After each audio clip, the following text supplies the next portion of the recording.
학생들 그리고 청년들을 두고 요즘 젊은 친구들은 꿈이 없다. 이런 말을 제가 듣기 시작한 지도 벌써 한 십몇 년이 된 것 같아요. 꽤 오랜 시간이 되었죠. 그런데 정말 꿈이 없을까요? 그들에게 없는 것은 꿈이 아니에요. 꿈에 다가갈 방법을 모르는 거죠. 그들도 원하고 바라는 것이 있습니다. 더 편하게 살고 싶어 하면 그건 꿈이 아닙니까? 더 부자로 살고 싶어 하면 그거는 꿈이 아닙니까? 행복한 삶을 살고 싶어 하면 그거는 꿈이 아닙니까? 더 자유롭게 살고 싶어 하면 그거는 꿈이 아닙니까? 모든 사람은 각기 바라는 것을 갖고 살아갑니다. 나는 아무것도 바라지 않겠어 라고 말하는 사람조차도 그것 자체를 바라는 거예요. 각기 자신이 바라는 것을 위해서 누군가는 이것을 선택하고 누군가는 저것을 선택합니다. 또 누군가는 이것을 포기하고 누군가는 저것을 포기합니다.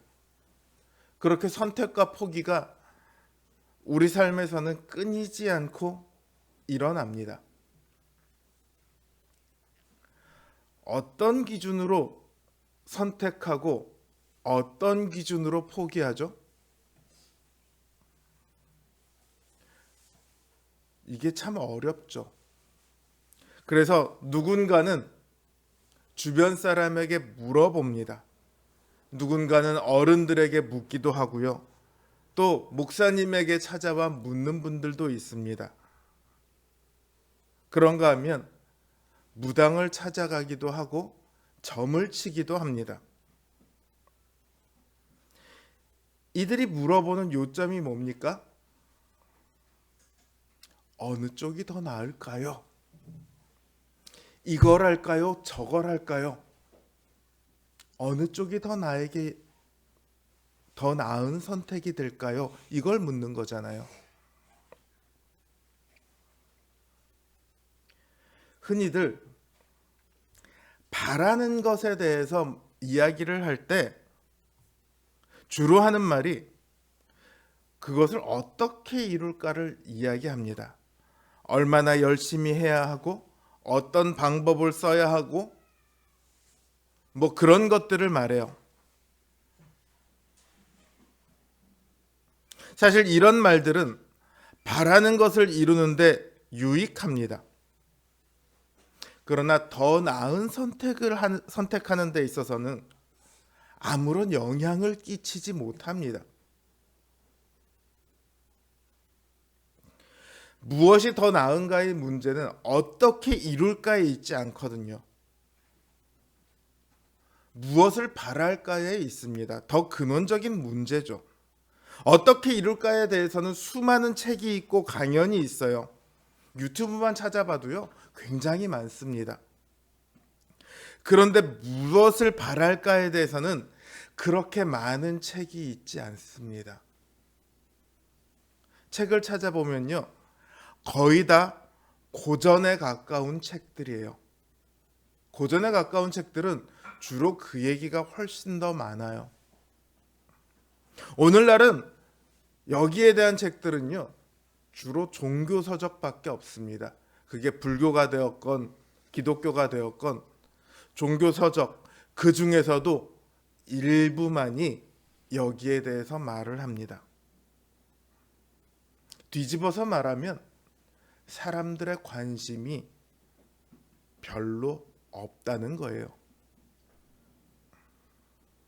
누구나 더 나은 삶을 바라지만 더 나은 삶이 무엇인가에 대해서는 별 관심이 없어요. 이상하죠?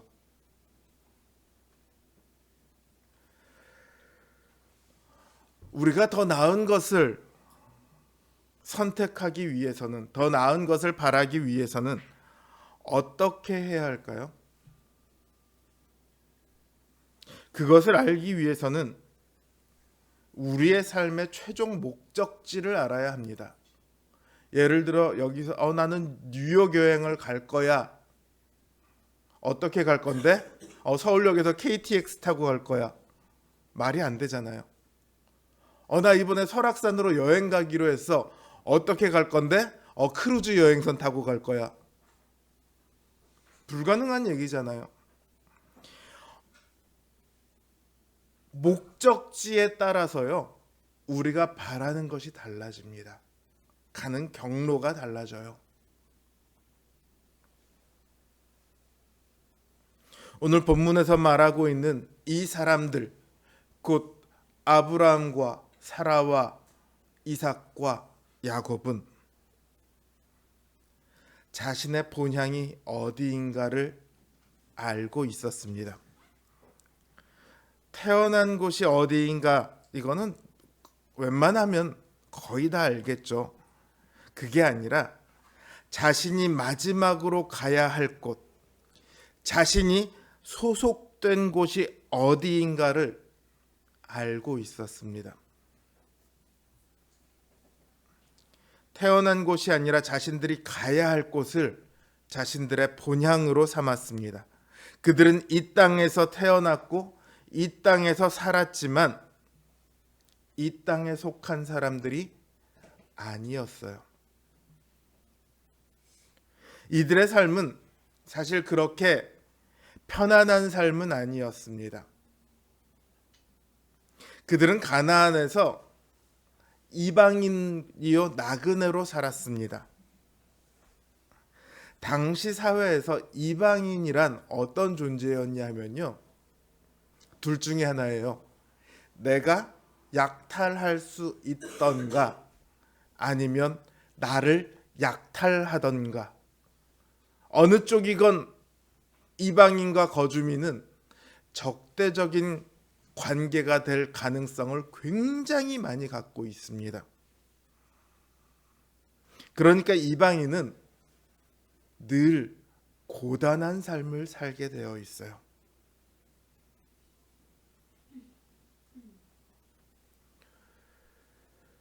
이들에게는 이방인이 아닌 거주민으로 살아갈 기회가 많이 있었습니다.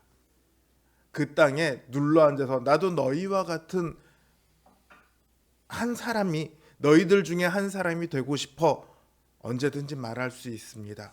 아니면 자신들이 태어난 자신들의 고향으로 언제든 돌아갈 수 있습니다. 아브라함은 메소포타미아에서 75년을 살았어요. 그러니 그곳으로 돌아간다면 다시금 그들의 일원으로 얼마든지 살아갈 수 있습니다. 아브라함에서부터 야곱에 이르기까지 200여 년의 시간 동안 그들은 원한다면 얼마든지 나그네의 삶을 청산할 수 있었습니다. 그럼에도 그들이 나그네의 길을 포기하지 않은 것은 그들이 가고자 하는 곳이 있었기 때문입니다. 그들이 원한 곳은 이 땅의 어딘가가 아니라 하나님께서 세우시는 한 성입니다. 하나님께서 그들에게 주리라 약속한 가나안 땅은 하나님 약속의 본체가 아닙니다. 본체는 하나님께서 예비하신 영원한 성이에요. 그곳에 가기를 바라며 그들은 이 땅을 스스로 나그네요 이방인으로 자처하면서 살았습니다. 거주민과 나그네는 살아가는 방식이 다릅니다. 거주민들은 자신들의 삶에 필요한 것들을 어떻게든지 하나라도 더 갖춰야 합니다. 삶에 도움이 될 만한 것들을 모아두어야 합니다. 언제 필요할지 모르거든요. 요즘은 얼마든지 버려도 돈만 있으면 돼요. 또 가서 사면 되거든요. 그러나 고대에는 모든 물건이 넉넉하지 않을 때입니다. 버리고 이러는 일이 거의 없습니다. 완전히 파손돼서 못 쓰는 일이 생기면 그거 분해해서 다른 용도로라도 씁니다.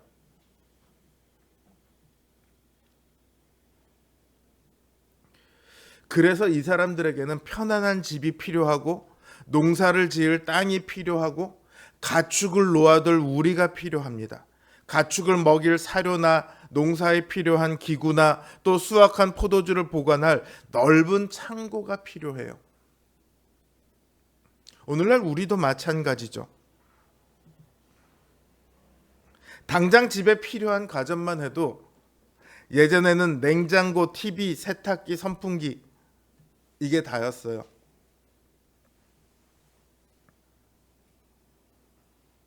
그러나 더 편하고 즐거운 삶을 위해서 요즘은 집에 엄청나게 많은 가전제품이 있습니다.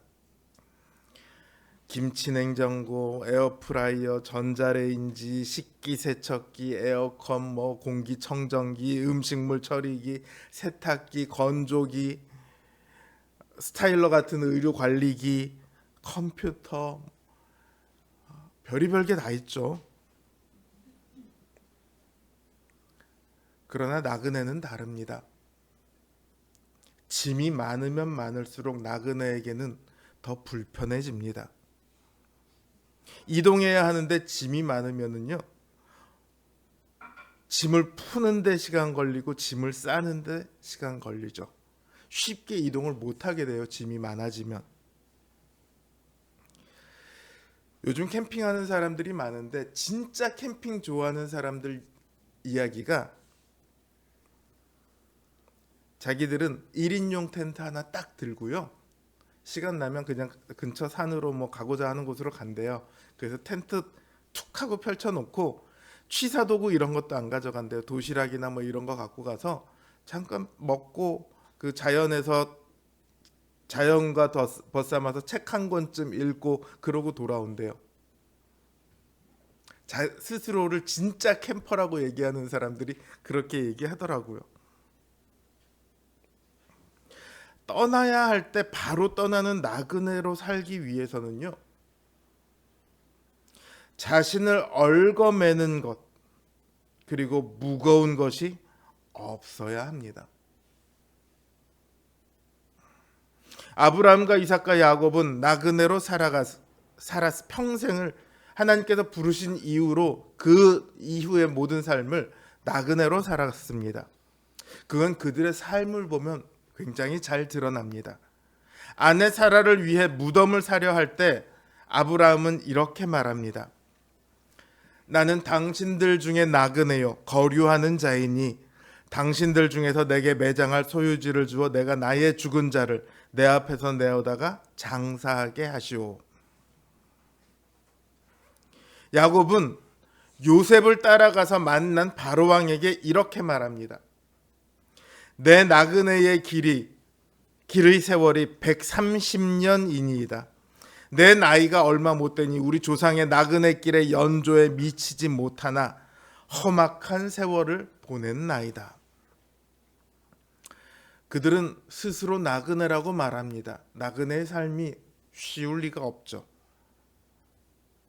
그들이 나그네로 사는 것은 떠도는 것이 즐거워서가 아닙니다. 스스로를 괴롭히고 싶어서가 아닙니다. 이 땅의 삶은 그저 지나가는 삶이기 때문입니다. 그들의 삶은 그들이 정말로 바라는 것이 무엇인지를 증명해 줍니다. 오늘날 물질의 풍요를 누리며 살아가는, 그리고 더 많은 물질의 풍요를 바라는 이 시대를 살아가는 우리 신자들에게는 성경에서 가장 낯설고 받아들이기 힘든 영역인 것 같습니다. 예수 믿고 구원받으세요. 누구나 다 받아들일 수 있습니다. 그러나 이 땅을 나그네로 살아가세요. 이 땅에 무언가를 쌓아두지 마세요.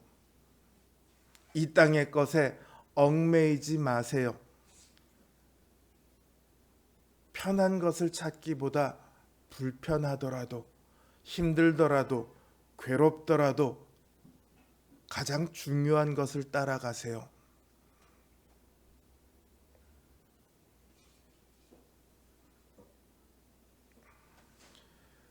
이 말이 참 낯설게만 들리는 시대가 되었습니다.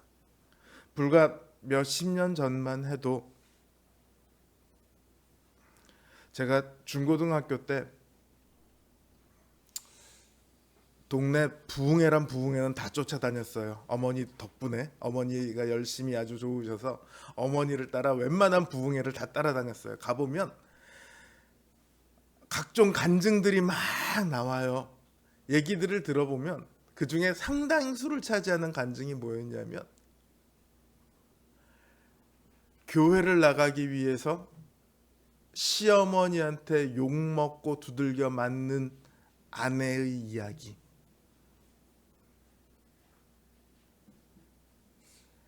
교회를 나가기 위해서 회사 상사에게 욕을 먹는 이야기, 뭐 그런 이야기들이 굉장히 많았습니다.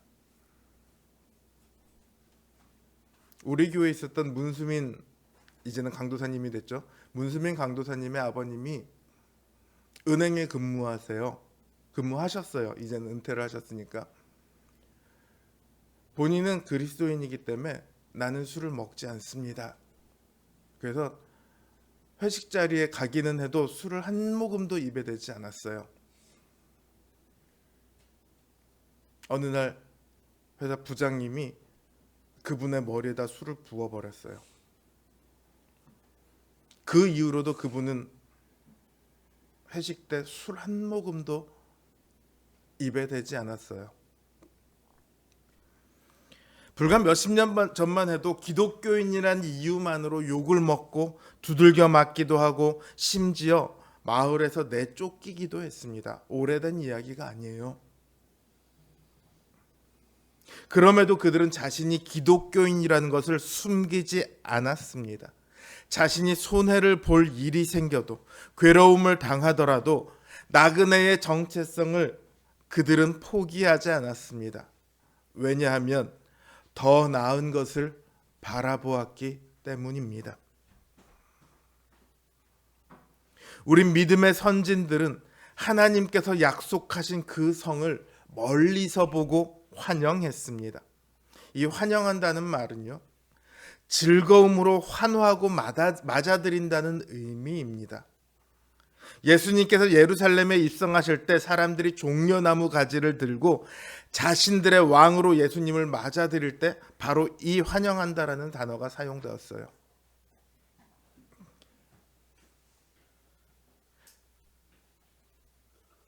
그들은 그 약속을 자신들의 삶에 가장 중요한 것으로 받아들였습니다. 그들은 분명한 약속을 받지는 못했습니다.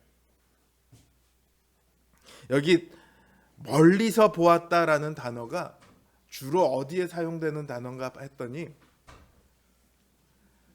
선원들이요, 오랜 항해를 그치고 항구로 들어가잖아요. 육지를 보잖아요. 야, 저 끝에 육지가 보인다. 망원경으로 이렇게 보고 육지가 보인다. 그렇게 말할 때 쓰는 단어래요. 야, 거기 그래서 마을은 있어? 항구 저반 시설은 잘 돼 있어. 이런 거 하나도 보이지 않고 육지가 있는 것 같아. 그것만으로 거기를 향해 가는 거죠.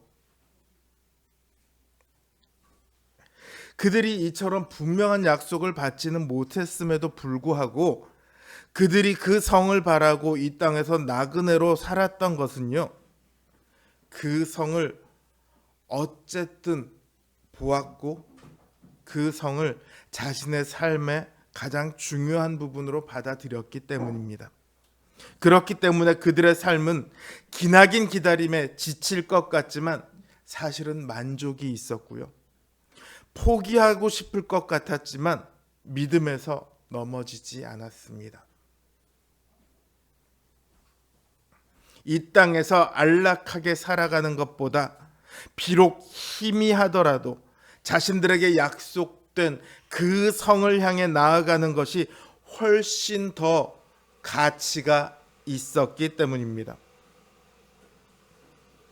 히브리서는 당시 여러 핍박과 유혹 속에서 유대교로 다시 돌아가려고 하는 그런 히브리 출신의 성도들에게 쓴 글입니다. 그들은요, 어차피 내가 하나님을 믿는데 지금 이 로마 제국이 핍박하는 건 그리스도인들을 핍박하니까 핍박을 피해서 나는 유대교인입니다 하면 되잖아. 이런 흐름들이 있었어요, 실제로. 그런 유혹들이 많이 있었죠. 그 핍박과 유혹에 빠져 있는 성도들에게 더 나은 가치를 보여주기 위해서 쓴 글이 바로 이 히브리서입니다. 너희들이 정말로 선택해야 할 것이 무엇인가를 너희들이 보라. 너희들이 알라. 그리고 그 길을 걸으라. 이게 히브리서예요. 그 가치를 향해 타협하지 말고 물러서지 말고 오늘을 견디라고 쓴 글입니다. 그 최고의 가치가 바로 더 나은 본향입니다. 우리가 이 땅에 사는 기간은 길어 보이지만 이사야는 그 시간을 금방 피었다 지는 풀과 꽃에 비유했습니다.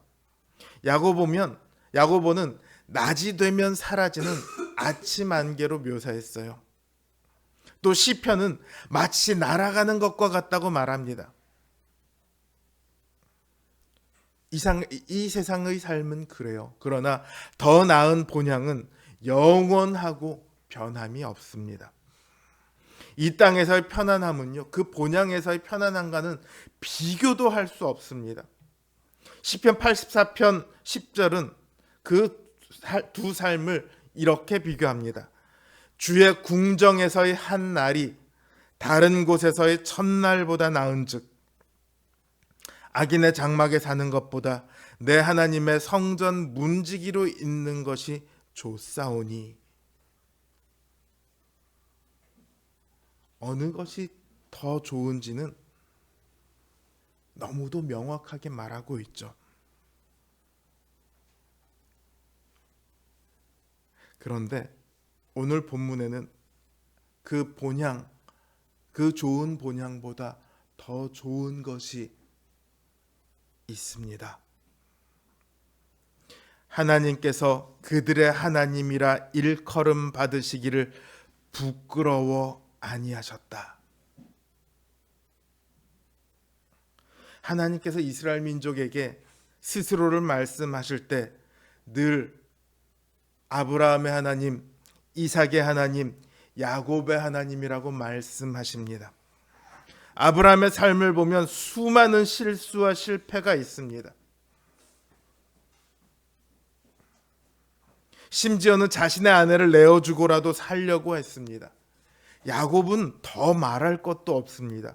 야곱의 삶은 처음부터 끝까지 속이는 삶이었습니다. 야곱의 삶을 보면서 이 땅에 얼마나 많은 신자들이 위안을 받는지 모릅니다. 나도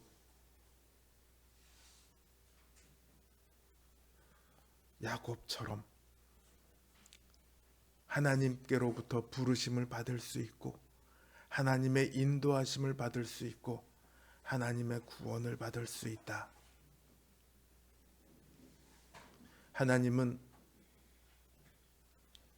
의롭고 정직한 자만 부르신 것이 아니라 야곱처럼 죄 많고 거짓말 잘하고 무엇 하나 제대로 된 것이 없어 보이는 사람조차도 구원하시는구나.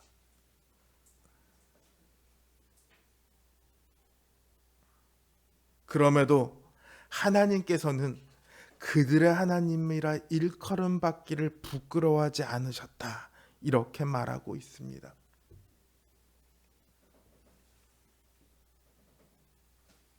그 이유는 단 하나입니다. 그들이 하나님이 계시는 그 본향에 대한 약속을 믿고 갈망했기 때문입니다. 다르게 말하면 오늘 늘 실수하고 실패하고 하나님 앞에 서기 부끄러울 수밖에 없는 우리들의 모습이지만, 우리가 그 하나님의 나라를 갈망하고 그 약속, 구원의 약속을 믿고 살아간다면 하나님께서는 우리의 하나님이라 일컬음 받으시기를 부끄러워 아니하실 겁니다. 이 하나님의 인정보다 더 귀한 것이 어디 있을까요? 세상 모든 사람들이 나를 인정하고 하나님께 부인받는 것보다 세상 모든 사람에게서 외면받을지라도 하나님께 인정받는 것이 우리가 가질 수 있는 가장 최고의 명예가 아니겠습니까? 우리가 그 믿음을 붙들고 하나님의 약속을 갈망하며 끝까지 살아간다면, 믿음 안에서 죽게 된다면 하나님께서는 똑같이 말씀해 주실 겁니다. 내가 나를 부끄러워 아니하고 내 약속을 붙들고 살았으니 나 역시 너를 부끄러워 아니하노라.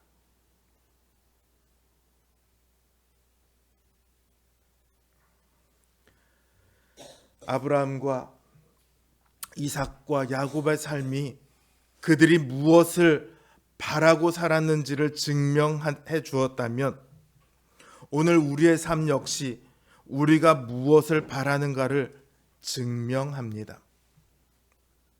오늘 우리의 삶은 우리의 소망에 대해 무엇을 증명하고 있습니까?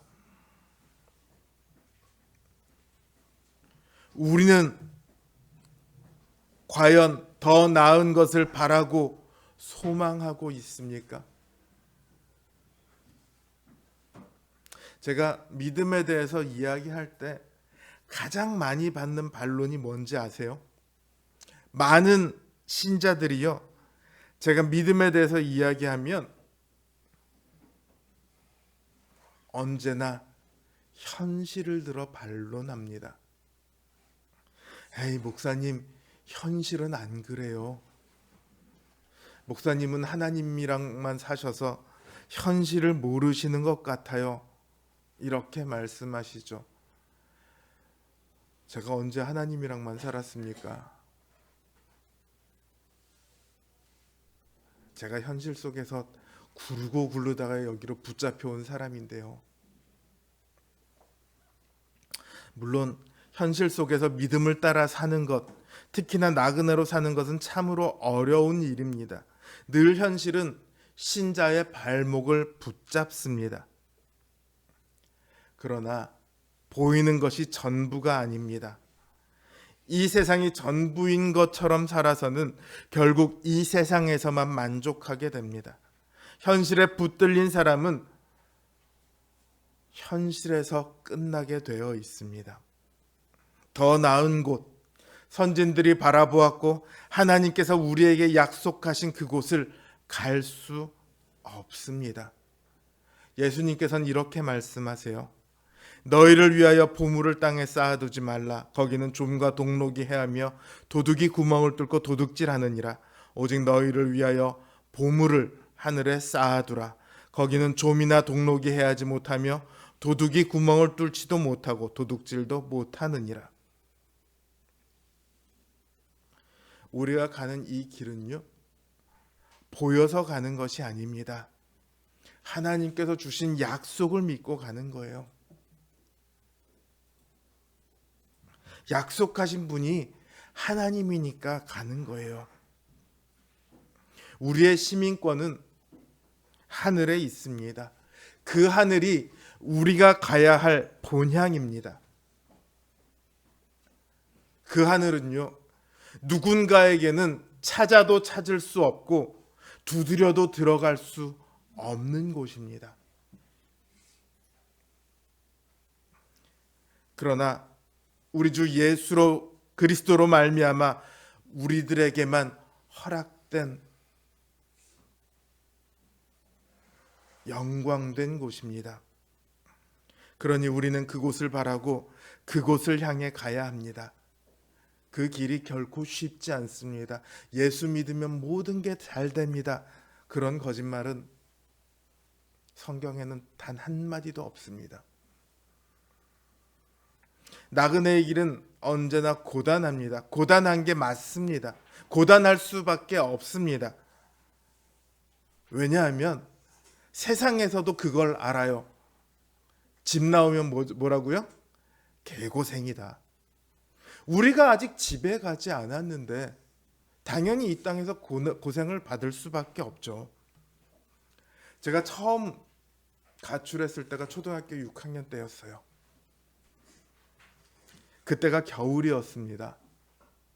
가출을 하기로 마음을 먹었는데 갈 데는 없잖아요. 친구를 찾아갔어요. 친구가 그렇다고 저랑 같이 가출을 해주겠습니까? 아니면 저를 자기네 집에 재워주겠어요? 저를 데리고 자기네 집 옥상으로 갔어요. 그 친구네 집이 빌라였는데 빌라 옥상에 물탱크가 있는 조그만 창고 같은 곳이 있었어요. 닫는 문도 없어요.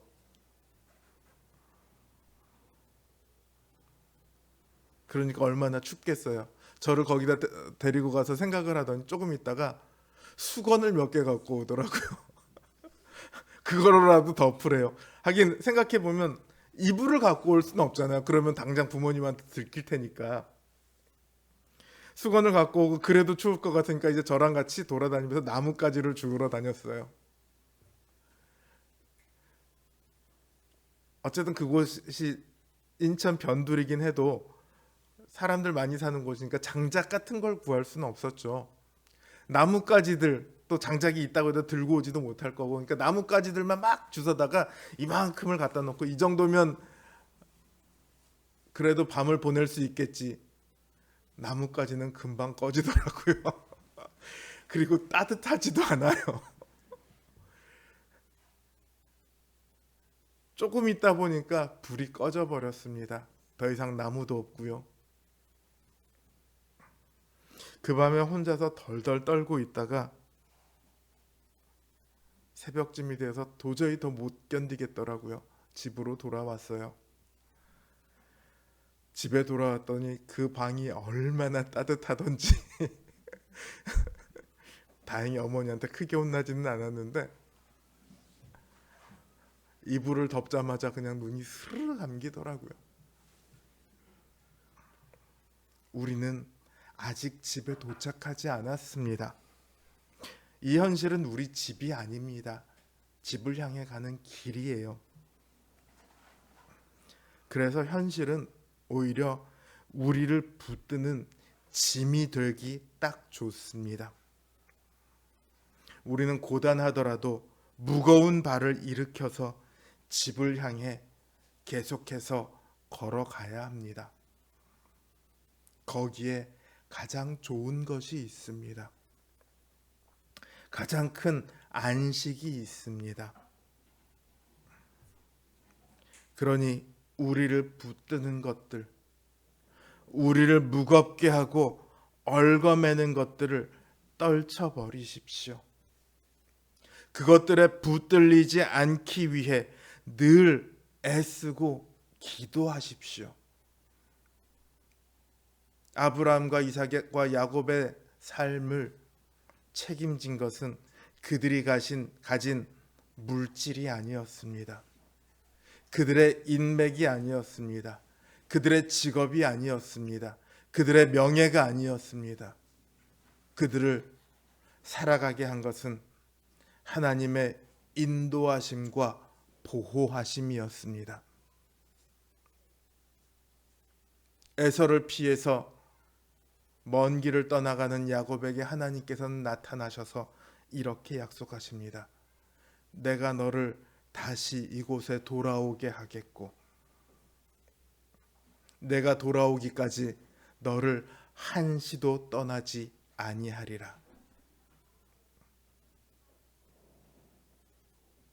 하나님께서 이 땅의 길을 걸어가는 그 나그네의 삶 내내 우리와 함께 하실 것입니다.